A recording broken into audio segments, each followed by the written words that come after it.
What's up, you guys? It's Steve here, and I just finished watching live President Joe Biden give a speech announcing executive orders for more stimulus, and he mentions at the end that more is going to be on the way. Now, I'm going to get you caught up on the latest. This is your breaking news, stimulus check update, and stimulus package update. Now, I'm going to be sharing with you the video footage here so you can see it for yourself. But first, I got a question for you. We have heard that wiping out this student loan debt is roughly going to cost about $300 billion. Now, just to give you an idea of how much that is, the first stimulus check of $1,200 that went out was roughly $300 billion. So what do you think is better? Sending out this $10,000 per student loan borrower, wiping it out, or if he would have sent out $1,200 to everybody in the nation for a fourth federal level stimulus check, because that is what it's equating to. Now, we still have $800 billion sitting there. If they're going to be taking this from that, that's going to leave $500 billion. But we also heard that more is going to be on the way. Wait till you see it at the end of this speech. Now, also, we heard this from Senate Majority Leader Chuck Schumer, Pramila Jayapal, head of the Progressive Caucus in the House of Representatives. We've heard this from Bernie Sanders, a lot of them saying these provisions that have been promised, they're going to be coming back. And we've heard that a lot of these are going to be coming right now at midterm elections. But we've also heard some talk about these coming in 2023, them not stopping till they get done. And it might have to happen with a 2023 reconciliation bill, you guys. Now, I'm going to get you caught up on the latest. You're going to see these articles, but take a look. I let you know yesterday that this was coming out, but this morning, look at what the president tweeted.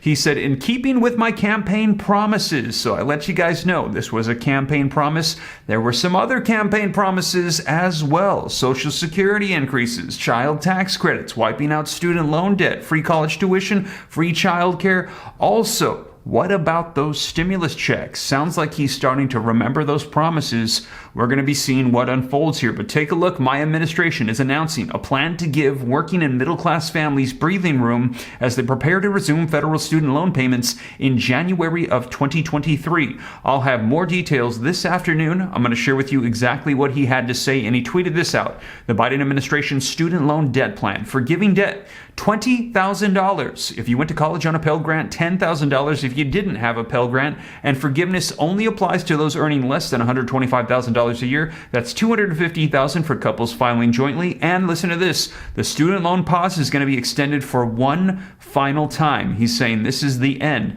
of the student loan forgiveness. It's going to be ending December 31st of 2022. After that, be ready to start paying your loans. And it says payment based on income as well. If you have an undergraduate loan, you can cap repayments at 5% of your monthly income, aka if you bring in $1,000 a month, you have to pay $50 a month on your student loan debt. And you guys, we're hearing that the reason why he's doing this, and instead of doing just broad stimulus checks, sending out specifically first student loan debt is, well, it was a campaign promise, but also he's targeting those votes in the midterm elections. Apparently, they think those are going to be primary ones that are going to help them win. And we're hearing it's working. Take a look, you guys. Biden's approval surges. It rebounds to the highest levels since May. Here's another one. President Biden's approval rating is on the rise, reaching highest percentage since early June. As we're hearing, it's starting to increase. These actions, they're working. And we heard this vocalized by Republicans in the Senate. Republicans admitting this is their plan, to wait till midterm elections, pass a ton of provisions and stimulus, and it's likely going to work. The American people are going to forget that they've been waiting for over 2 years. They're going to forget that all these promises have been unfulfilled, and suddenly they're going to pop up and pass all these things, and they're going to say, hey, let's keep them in power. They're not so bad after all. We're hearing it's working. Let me know your thoughts, you guys. Now, we're going to be diving into the video footage so you can hear it for yourself from the president. And like I said, stick around to the end. He's going to mention free childcare, free college tuition. We've heard others vocalize in the Democratic Party in Congress. They're not going to stop till they get these. So let's dive right in. Also wanted to mention www.reliefroadmap.com. As you guys know, I have nearly 10,000 people now that want access to this. You guys, I'm here for you. I'm working away. I stayed up past midnight last night trying to work through these technical issues for the website. I'm transferring over every single stimulus program that I found. We have well over 100 now, and many that are on the way. A lot of people think there's only the federal level checks. They're waiting to see if that's going to be one of the executive actions coming out. But you guys, Right now, states, cities, counties, they have checks going out, and a lot of people don't even know that these are available. And it's just very sad because, it's nice to know what is available to you. Even if you're not eligible, at least you know, okay, there's currently no programs available to me. But can you imagine if you didn't know, then later on you find out that there was a program that you were eligible for, and you totally miss out. And we're hearing that these are popping up all the time because there's literally hundreds of billions of dollars of excess funds. I found some in Texas, in Florida, in California, all across the nation. And people say all the time, oh, there's nothing in Texas. And you guys, I found several cities where there have been UBI programs in different cities across the nation. So I'm going to get you caught up on that. Again, if you want to be a part of it and you haven't already added your email, please do so right away because I'm going to have this ready here very soon. www.reliefroadmap.com so you can have access to every stimulus check available across the nation on every level. And with that though, guys, let's go ahead and dive right in. First, do me a quick favor, smash the like button for the YouTube algorithm. Leave your comments, share this out. If this is your first time here and you want to stay up to date, it's totally free. Why not? Come join the Ram fam. All you got to do is hit the subscribe button, turn on that notification bell. Any specific questions, shoot them to me in the DM on Instagram at SteveRam3. Consider joining my second channel, Steve Ram Finance, to learn about growing wealth and personal finance. And with that being said, you guys, let's take a look at this speech. Let's dive right into the part where he gets to what's going to be enacted with these executive orders, and we're going to see what's on the way. Let's go ahead and dive right in. Here's what my administration is going to do to provide more breathing room for people so they have less burdened by student debt. And quite frankly, to fix the system itself, which when we came in, we both acknowledged was broken in terms of, anyway. There are three key factors what we're going to do today. First, we've made incredible progress advancing America's economic recovery. We've wound down pandemic relief programs like the ones on unemployment insurance and small businesses. It's time we do the same thing for student loans. Student loan payments pause is going to end. It's going to end December 30. I'm extending to December 31st, 2022, and it's going to end at that time. It's time for the payments to resume. Second, my campaign for president, I made a commitment. That would provide student debt relief, and I'm honoring that commitment today. Using the authority Congress granted the Department of Education, we will forgive $10,000 in outstanding federal student loans. In addition, students who come from low-income families, which allowed them to qualify to receive a Pell Grant, will have their debt reduced $20,000. Both of these targeted actions are for families who need it the most. Working and middle-class people hit especially hard during the pandemic, making under $125,000 a year. If you make more than that, you don't qualify. No high-income individual or high-income household on top of the 5%, in the top 5% of incomes, by the way, will benefit from this action, period. In fact, about 90% of the eligible beneficiaries make under $75,000 as family. Here's what that means. If you make under $125,000, you get $10,000 knocked off your student debt. If you make under $125,000 a year and you received a Pell Grant, you'll get an additional $10,000 knocked off that total, for a total of $20,000 relief. 95% of the borrowers can benefit from these actions. That's 43 million people. Of the 43 million, over 60% are Pell Grant recipients. That's 27 million people who will get $20,000 in debt relief. Nearly 45% can have their student debt fully canceled. That's 20 million people who can start getting on with their lives. All this means people can finally crawl out from under that mountain of debt, to get on top of their rent and their utilities, to finally think about buying a home or starting a family or starting a business. And by the way, when this happens, the whole economy is better off. In the coming weeks, the Department of Education will lay out in detail a short and simple form to apply for this relief, along with information when this application process opens. By resuming student loan payments at the same time as we provide targeted relief, we're taking an economically responsible course. As a consequence, about $50 billion a year will start coming back into the Treasury because of resumption of debt. Independent experts agree that these actions taken together will provide real benefits for families without meaningful effect on inflation.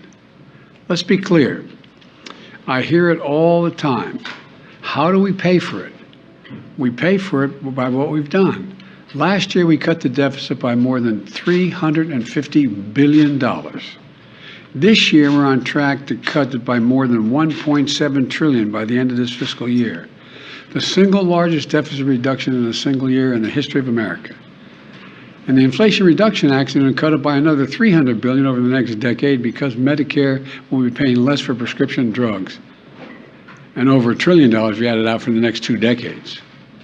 The point is this: there is plenty of deficit reduction to pay for the programs, cumulative deficit reduction to pay for the programs many times over.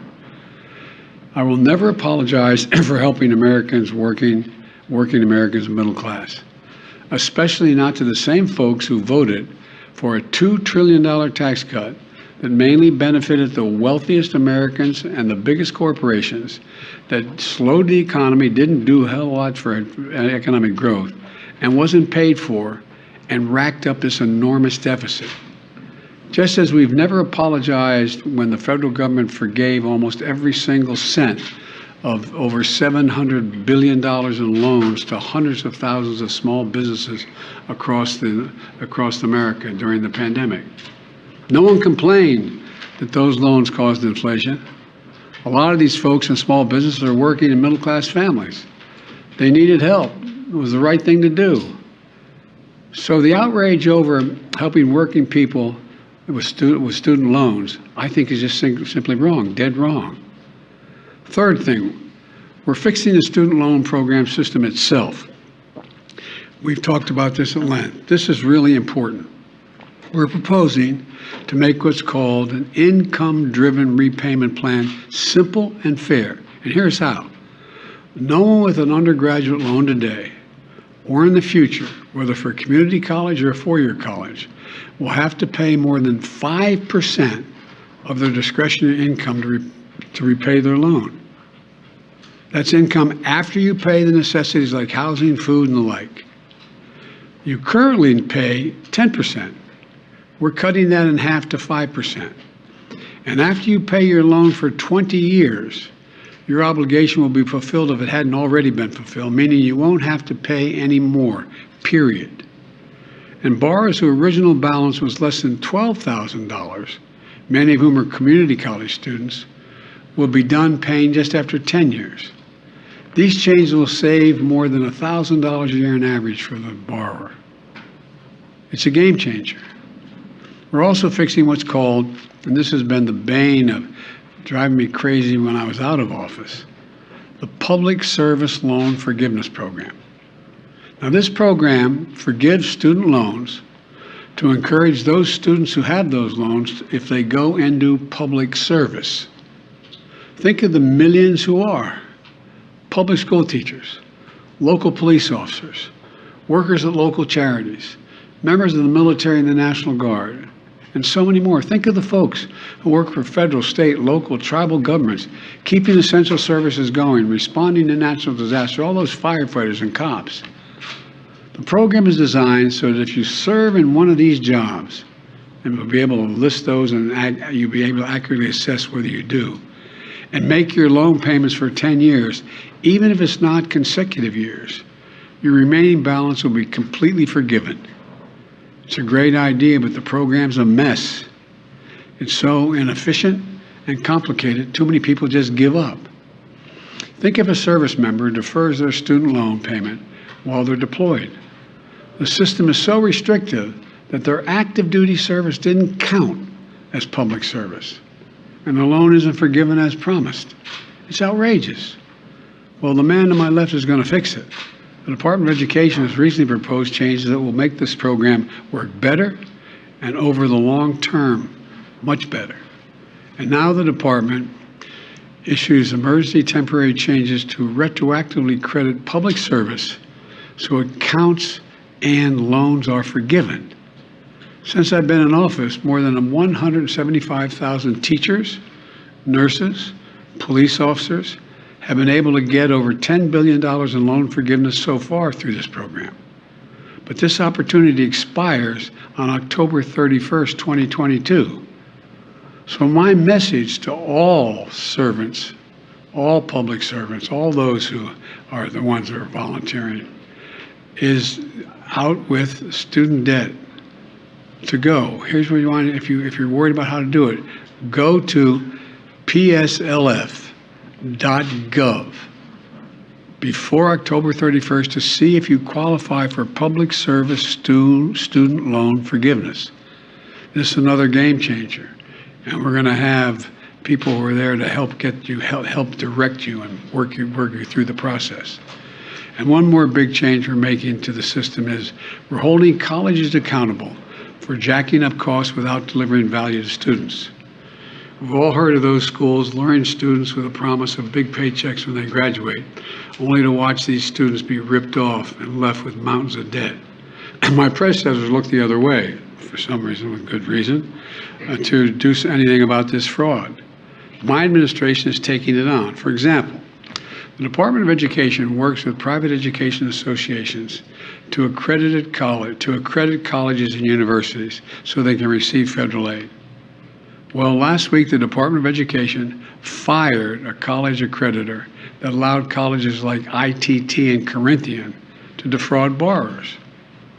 And combined with our emergency actions, the Public Service Forgiveness Program and other actions we've taken, we've been able to cancel more than $32 billion in student debt for 1.6 million borrowers, including those defrauded by these bad acting schools. Our goal is to shine a light on the worst actors so students can avoid these debt traps. Now, I understand not everything I'm announcing today is going to make everybody happy. Something is too much. I find it interesting how some of my Republican friends who voted for those tax cuts and others think that we shouldn't be helping these folks. Something is too little, but I believe my plan is responsible and fair. It focuses the benefit on middle class and working families.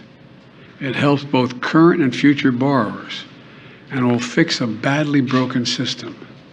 And these actions build on my administration's effort to make college more affordable in the first place. It includes unprecedented investments, nearly $6 billion in historic black colleges and universities, much of which is focused on pandemic relief to help students cover tuition and other costs so they could stay in school. And I must be honest with you, I'm going to continue to fight for doubling the Pell Grants. I didn't get that done this time. Let me say it again. 12 years of universal education is not enough. I'm going to continue to work for universal pre-K for every 3- and 4-year-old, and universal community college for education beyond high school. Let me close with this. I ran for office to grow the economy from the bottom up and the middle out. Because when we do that, everybody does better. Everybody does well. The wealthy do very well, the poor have a way up, and the middle class can have breathing room. And that's going to help America win the economic competition of the 21st century, because much of my time is spent, how do we remain the most competitive nation in the world with the strongest economy in the world, with the greatest opportunities in the world? That's what today's announcement is about. It's about opportunity. It's about giving people a fair shot. It's about the one word America can be defined by, possibilities. It's all about providing possibilities. We're going to have a lot more to say about this. There's a lot of material that's going to be put out as to how this is being implemented.